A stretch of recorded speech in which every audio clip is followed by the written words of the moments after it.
This year, we join all Centers for Spiritual Living, spiritual communities across the planet, intending to see life with perfect 2020 spiritual vision. Our monthly theme, Mindfulness for Mavericks. Our topic for today is mindful speech. Ernest Holmes wrote in The Power of an Idea, page 18, "What is the Word of God other than a divine mental picture? That is why the ancient Hindus said that the physical universe is the meditation of God. That is, it is the outpicturing objectively of the creative mind, which is God." Christian Larson wrote in The Pathway of Roses, page 96, "The audible word itself has no power, but that word can carry all the power that you can inwardly feel at the time it is spoken. When you give soul to your speech, every word will contain hidden power. The great word, the word that works wonders for those who understand. A measure of supreme spiritual power taking expression in thought or speech." Audre Lorde once said, "I have come to believe over and over again that what is most important to me must be spoken, made verbal, and shared, even at the risk of having it bruised or misunderstood." Let us use the power of intention now. Affirm with me, "I breathe mindfully that I may intend, speak, and act as a spiritual maverick, doing what is mine to do and manifesting a world that works for all." And now I welcome back the light of our community, Reverend Dr. Kathleen Johnson.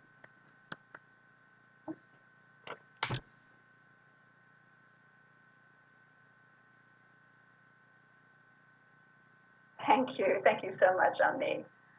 Good morning again, everyone. This month, Mindfulness for Mavericks.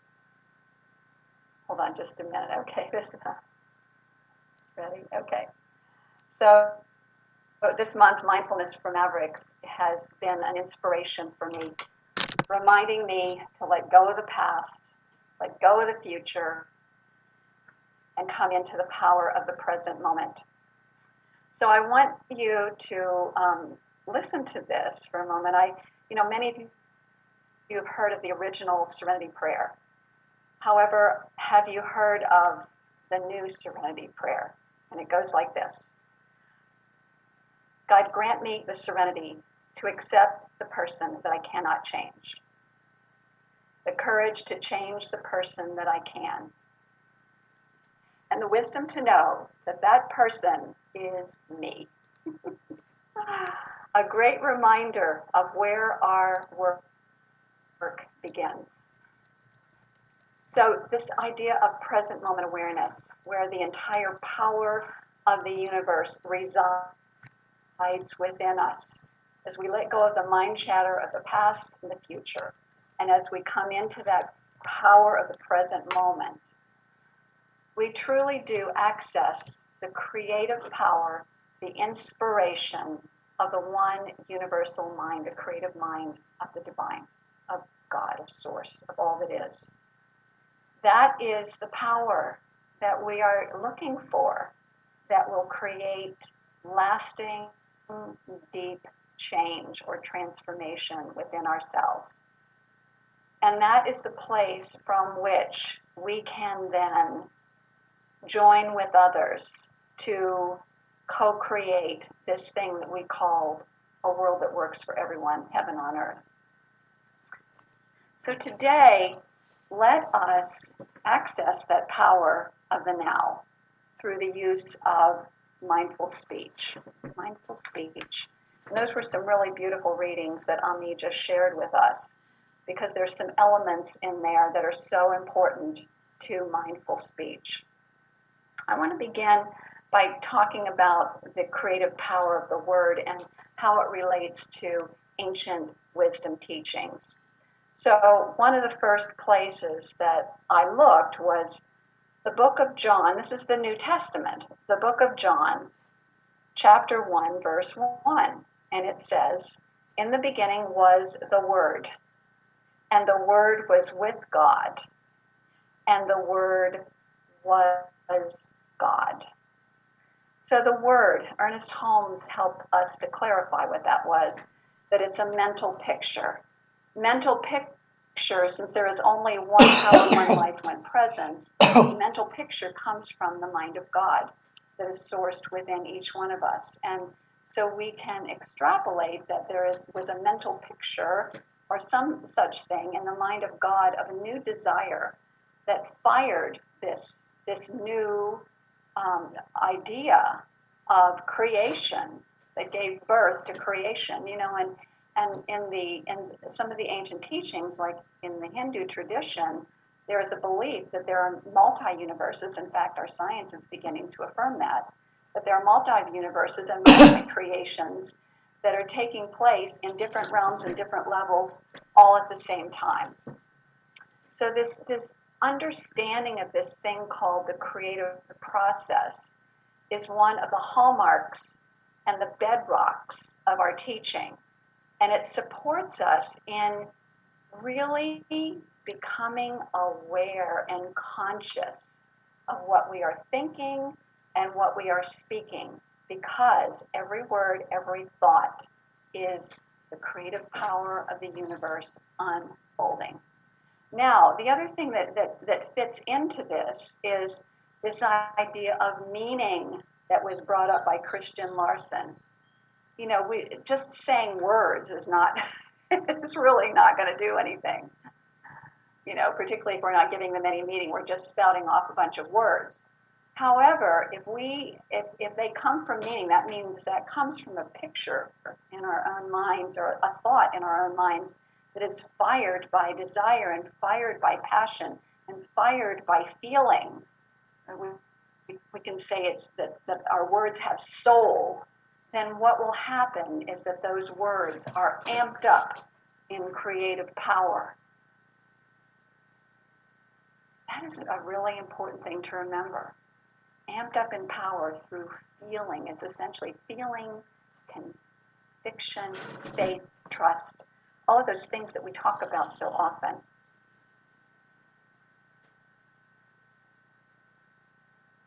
In the book of Genesis, it says, the word was, "Let there be light." I think that's really significant. Let there be light. Remember, these teachings are mystical. They have a really deep meaning for not only the macrocosm universe, but also for us as individualizations of the macrocosm, individualizations of spirit. Let there be light. Let's think about that for a moment. That's an affirmative declaration. Let there be light. Said with power and passion. What happened is, and there was light. The birth of the universe was one big explosion of light. Let there be light. And now, think about it. Even now, we think about new ideas as light bulbs going off in our heads. And we talk about enlightenment, right? Illumination. Let there be light. A new idea, a birth of a new desire, which gives birth to a new idea, a new solution, a new creation. It all begins as this burst of light. I mean, that's what I'm seeing every time there's a new idea. This burst of light. Let there be light in our minds. I was thinking that might be a really powerful thing to say if we're struggling with finding a solution. What if we just said, "Let there be light," to activate that creative process within us, to activate that new idea. The Greeks called this creative principle logos, called it logos. Logos then became, it's another word for the word, the creative principle. That word then became associated with Jesus, or the Christ principle. That Christ principle, then, when we look at it in a metaphysical, mystical way, is that principle of all potentiality and all possibility that is within each and every one of us as individualized expressions of the Most High. That creative potentiality is within every one of us, and it is up to us to activate it. And we do that through mindfulness, through coming in to the present moment over and over and over again, letting go of the past, letting go of the future, coming into the present moment, and dealing with what is in front of us. Jesus points out the foundational word within when he said, "It is not I, but the Christ within that does the work." That potential, that divine potential that plays it inspiration of new ideas, and the creative law, the creative medium that takes those new ideas and brings them forth into manifestation. So that's the creative power of the word. The next topic I'd like to bring into this whole thing about mindful speech is being impeccable with our word, which I got from the Toltec tradition. So it's not only the Judeo-Christian and the Greek philosophies that believed in the creative power of the word. This is not just only to them. It's also true in the Hindus, the Hindu tradition, in which they say that Brahma utters the spoken word, a sound that sets creation in motion, and continues to set creation in motion on multi-levels, as we talked about before. And then let's again go back to the Toltec tradition and the four agreements that Don Miguel Ruiz, as a Toltec teacher, shares with us. So there are four basic agreements that if we follow these agreements, and he says actually if you follow one of them really well, your life will totally change. So one of the agreements is be impeccable with your word. Be impeccable. So if we are impeccable with our word, impeccable means that it is flawless. It doesn't have any errors in thinking or negative connotations in it. It's error-free. It's free of falsehood. And so since words have creative power, then, he reminds everyone in his book that words can hurt and words can heal. Words can create and words can destroy. So words then can be used for good or for harm. And of course the Toltecs emphasize that words must be used for good. They must be used for good. So that means to express love, to impart wisdom, to demonstrate strength of character and integrity, to create peace. You know, all of the things that we associate with the good. By contrast, words that spew hate, spread lies, undermine others, or sow discord are harmful use of the word. You know, those of us who are students of A Course in Miracles, and this, I actually got into A Course in Miracles before I even got into these teachings, can see the correlation between, you know, love and fear. Love, using the word for good. Fear, using the word for discord in a destructive way. And so we know the consequences of that. We know that the consequences of that are the kinds of things that we're experiencing in our world that don't fit our vision of a world that works for all. So in creating then a world of love, a world of peace, a world in which people enjoy their lives and enjoy the prosperity that is available, it is imperative then that we take charge and take responsibility for the creative power of our words and use them mindfully, mindful speech. So the last point that I'd like to make is about facing injustice, speaking up. James Baldwin said, "Not everything that is faced can be changed, but nothing can be changed until it is faced." So in order to change injustices in our own personal lives and in the world that stem from prejudice, bias, falsehood, whatever it may be, we must face it as uncomfortable as it is and speak up. While we may feel that we are not racist or homophobic nor sexist, remaining silent in the face of these injustices plays into their perpetuation. And so if we look at the meaning of be impeccable with your word, it means that we also want to be sure that we are part of the creation of good, which means that we speak up. We speak up for the good of all.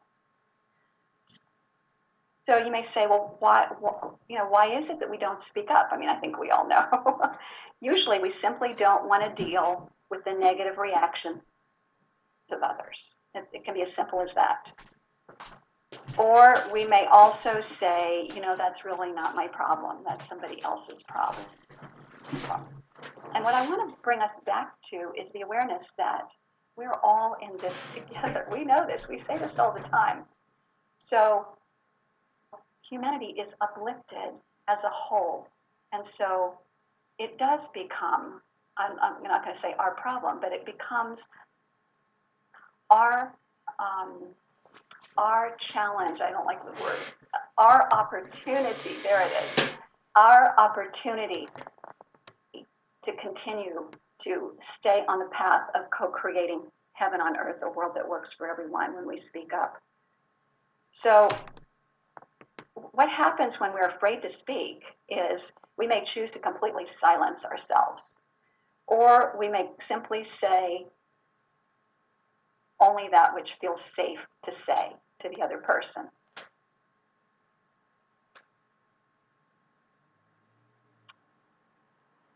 And what also kind of fuels some of this unwillingness to speak up is something that I was looking at recently called the Lone Ranger consciousness.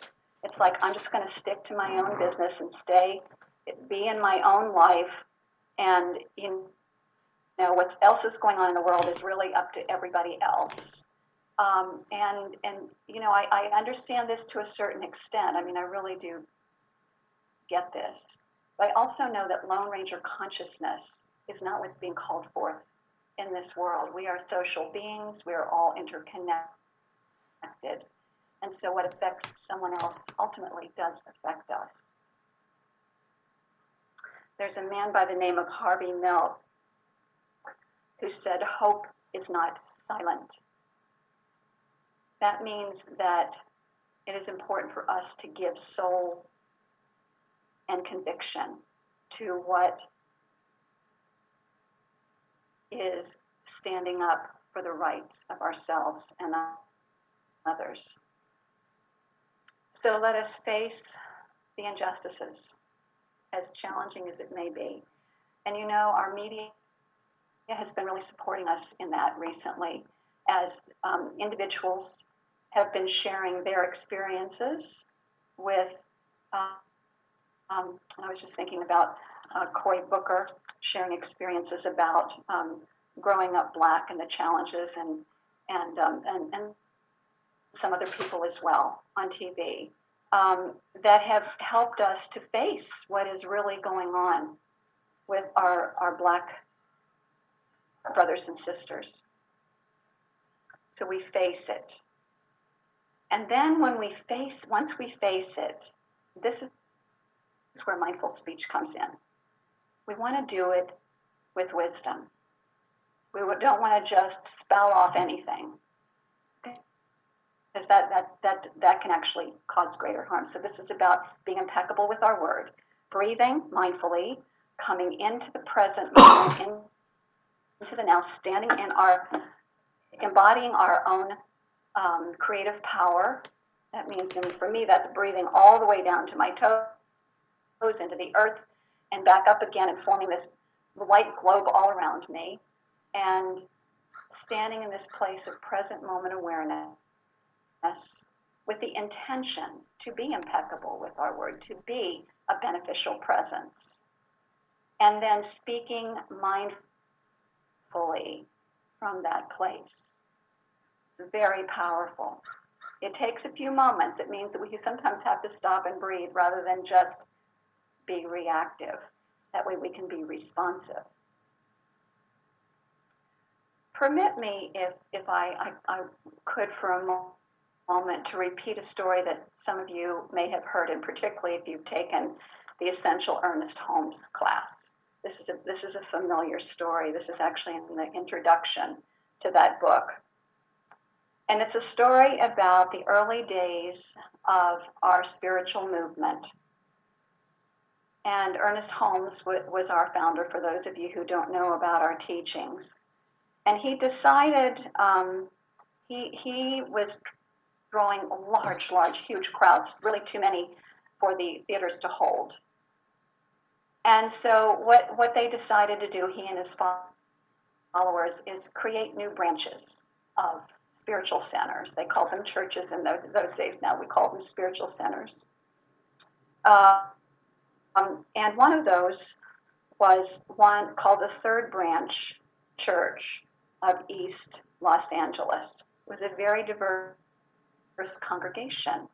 In those days, men and women and people of all ethnic backgrounds and races became practitioners and ministers.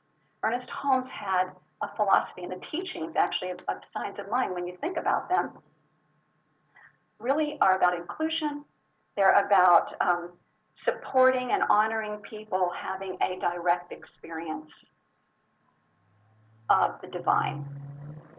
And so this very diverse congregation was led by Reverend J. Arthur Twine,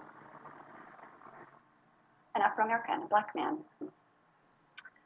Originally, all churches were listed in alphabetical order, including this particular church. But somehow someone, influenced or swayed by others, decided, who was in charge of the magazine, Science of Mind magazine in those days, this is back in 1945, decided to put the Third Church, Andrew Twine's congregation, down at the bottom of the list under a label colored. Well, you can imagine that Ernest Holmes went into action immediately when he read that, and he did. He immediately contacted Reverend Twine, and he arranged to come and speak to that congregation. And I want to read to you what he said, because it's really powerful.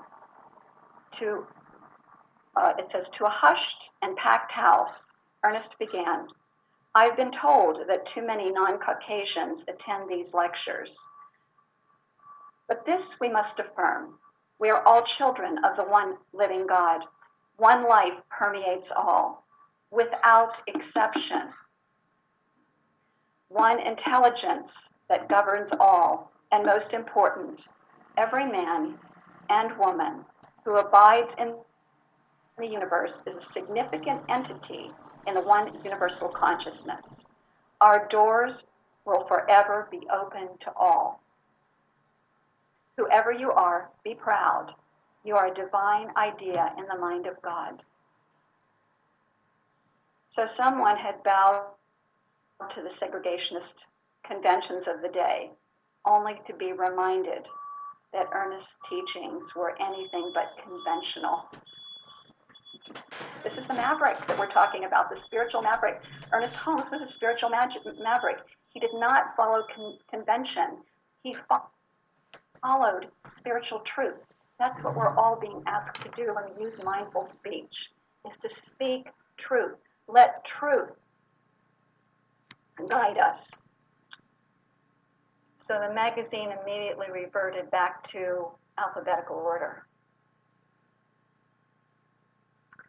So this Thursday, there's a really significant turning point event that's taking place in our spiritual community, June 25th at 6:30, CSL Delaware, Center of Peace CSL, and Greater Philadelphia Center for Spiritual Living are coming together for a very high and holy purpose. And I'm knowing that this is going to be one of many in the future. This is the first time we've all gathered like this, as all three communities coming together. The leaders of our communities have been together already, visioning twice in preparation for this event, so that this event is an idea in the might of God that has been given birth to support us all and to support the greater good of all humanity and all life. So it'll be an opportunity for us to face the injustices, just as Ernest did, and to discover what is ours to do in terms of mindful speech and mindful action in the world. We'll have an opportunity to have an overview and breakout rooms with people in other communities in order to have these deeper discussions and bring that wisdom that is within us, and we all have it, that wisdom within, to bring solution forward through each and every one of us. Spiritual mavericks, I know all of us, and yet this is not the time for Lone Ranger consciousness. This is the time to gather together and to work together, because together we are a great creative power, and all things are possible in this consciousness that we have cultivated in ourselves and our communities, which is the consciousness of God. So, when we mindfully slow down, when we breathe in.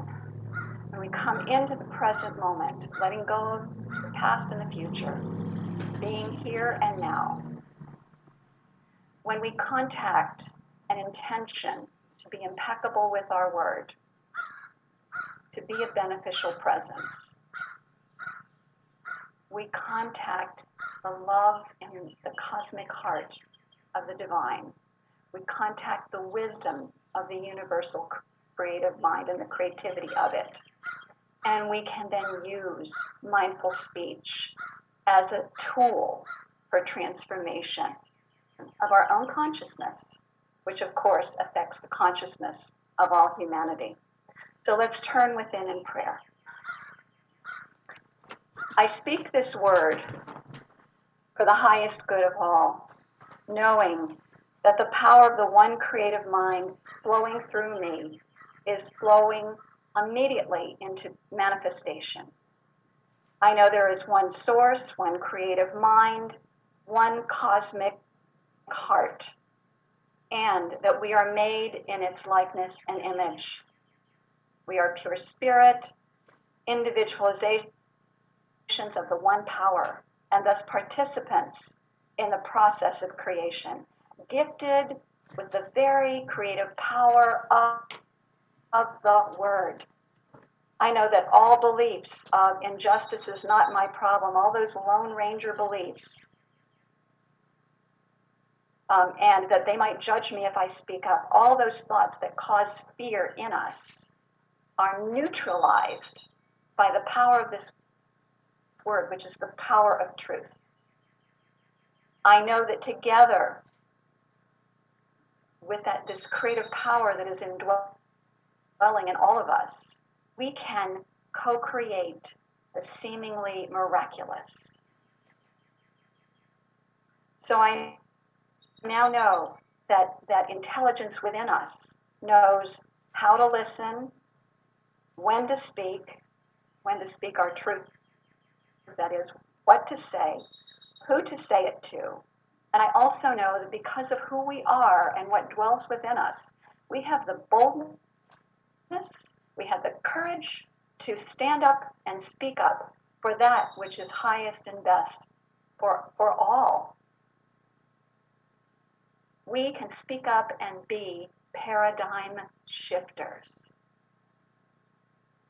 The voice of truth within us compels us to be impeccable with our words, to speak up for injustice, to speak on behalf of the greatest good of all.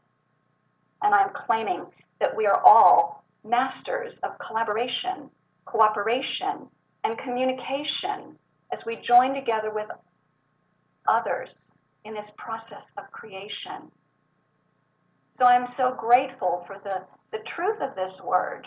I'm so grateful for the way in which this creative process operates in me, through me, and in through and as all. And I'm so grateful to know that these words do not come back to me void. They come back fulfilled and lifting us all up into a greater, freer, fuller, more expanded expression of ourselves. And they truly are a beneficial presence in consciousness. So I release this word into the universal law of mind, allowing the all mind of God, the all creative power of God to work upon them and bring them into full and beautiful and complete manifestation. And so it is. Amen.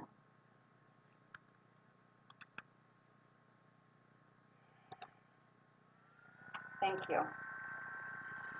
Love and blessings to you all.